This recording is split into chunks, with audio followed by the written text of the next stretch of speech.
गुजरात के छोटाउदेपुर के पावीजेतपुर में पिछले वर्ष जुलाई महीने के अंत में भारज नदी पर बनाया गया पुल बैठ जाने से सड़क बंद कर दी गई थी, जिसके चलते वाहन चालकों को काफी दिक्कतों का सामना करना पड़ रहा था। बार बार शिकायत के बावजूद आखिरकार सड़क और रेलवे के पुल के बीच 2.34 करोड़ की लागत से डायवर्जन बनाने की कार्यवाही प्रशासन द्वारा दी गई है। दोनों ओर सड़क पर डामरिंग की कार्यवाही कर रेलिंग लगाकर सफेद पट्टी बनाकर डायवर्जन तैयार कर दिया गया है। डायवर्जन की कार्यवाही पूरी होने पर डायवर्जन को वाहन चालकों के लिए आधिकारिक रूप से खोल दिया गया है, जिससे वाहन चालकों में आनंद की लहर है।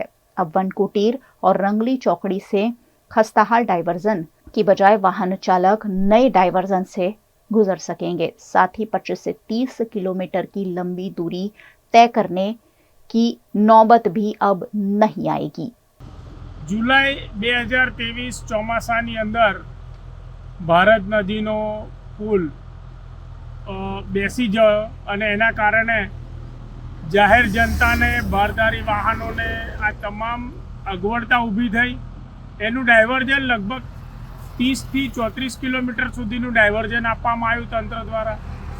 પછી આની મુહિમ ચાલુ કરવામાં આવી। બાજુમાં એક નવું જનતા ડાયવર્ઝન માન્ય ધારાસભ્ય રાજેન્દ્રસિંહ રાઠવા અને અહીંયા આજુબાજુના સરપંચશ્રીઓ અને આગેવાનો દ્વારા એક નવું ઊભું કરવામાં આવ્યું। ત્યારબાદ તંત્ર છોટાઉદેપુર તંત્રને સાથે રાખી ધારાસભ્યશ્રી અધિકારીઓશ્રી એની સ્થળની મુલાકાત લીધી।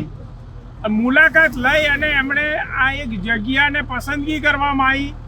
આની મહેરબાન ગુજરાત સરકારના માન્ય મુખ્યમંત્રી શ્રી ભૂપેન્દ્ર પટેલ સાહેબને, માન્ય ધારાસભ્ય શ્રી રાજેન્દ્રસિંહ મોહનસિંહ રાઠવા સાહેબ, અભયસિંહજી તડવી સાહેબ અને બીજા આપણા ધારાસભ્યશ્રીઓએ પણ આની રજૂઆત કરી અને આ 2 કરોડ અને લગભગ 40 લાખની આસપાસનું આ ડાયવર્ઝન બનાવવામાં આવ્યું।